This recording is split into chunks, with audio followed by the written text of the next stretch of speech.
Hey there, YouTube. It's Leah again. I'm back from New York, and I have some interesting stories to tell about my endeavors in New York, so we should probably get started. Today's topics are the morning show with Mike and Juliet.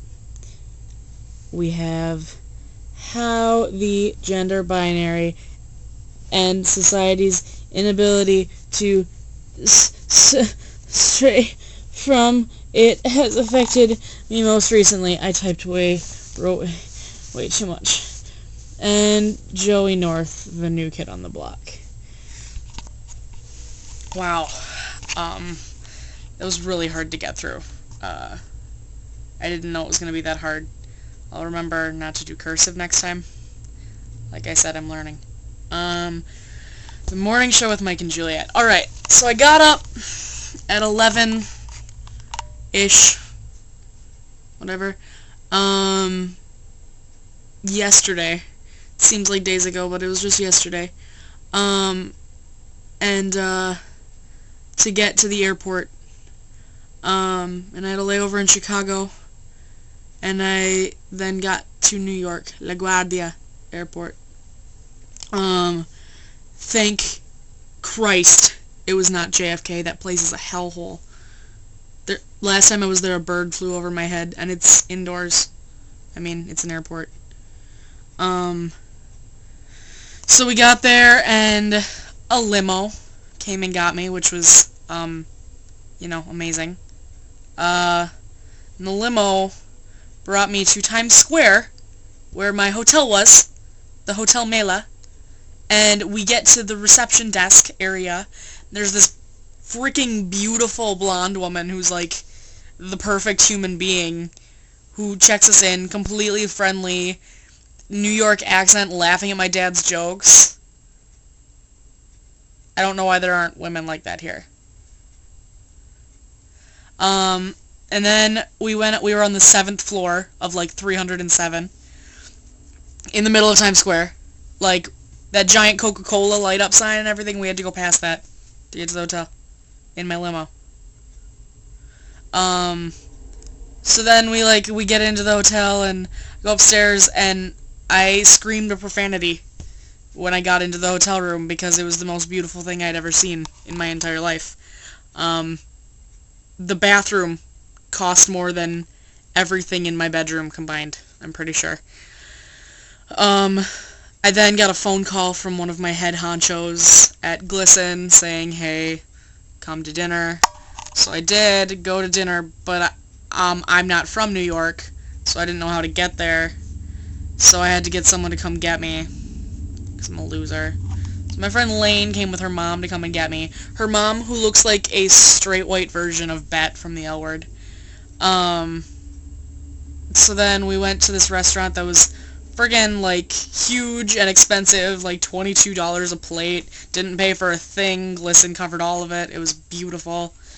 Then Lane and Tyler and I, who were the 3 people who were interviewed on the show, after dinner went and just hung out in Times Square, just partied up in Times Square. I met Batman.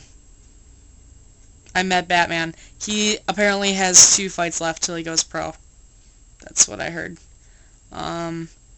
My friend Lane almost got her purse stolen by an old lady telling her she had no street smarts.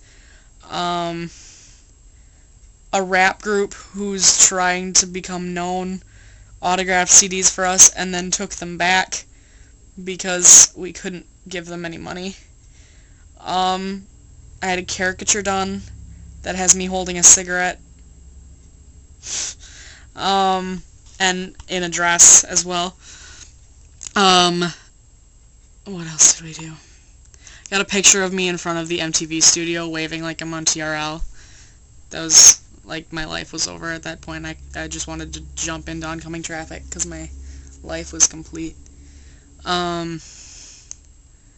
Whatever, we just, rocked our shit in Times Square all night. And then I had to be up at, 6:30 to be into the limo and ready to go and get to the studio. It was things right after the other. They got me into hair and makeup. I had really good hair on the show. It was really impressive hair. It was all, ready, set, go. Pretty much got in, did my spiel on the show, like, talked like a rock star, partied like a rock star, whatever. They loved me, because I'm awesome. And then I had to leave, like, right away. I had to get off the set, get into the limo, and go to the airport. And then I ended up here, again, in St. Peter, Minnesota. So it was a short trip to New York, but it was a really, really good one. I love it there, and I want to live there. And I think that I probably will. So that's New York for you. That's my story on New York. Alright, we're going to try this again. How the gender binary and society's inability to sway from it has affected me most recently. Oh, I think that actually the title took longer to say than the story will.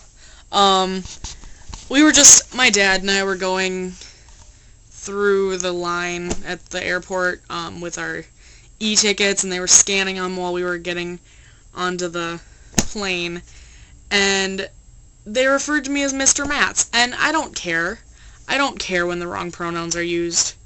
I identify as genderqueer. Really, I can rock anything.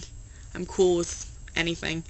But it just bothers me that because that's the way that society portrays it, that I have to be either Mr. or Ms. or Mrs.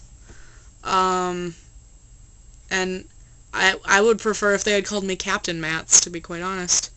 I would much prefer that, or Reverend Matz. I mean, you could assume that just as easily as you could assume my gender. That's all I have to say about that. And then, on a more personal level, Joey Northe, the new kid on the block. Joey Northe is a nice young lady that I had about a 6-hour phone call with the other night. Joey Northe is not her name.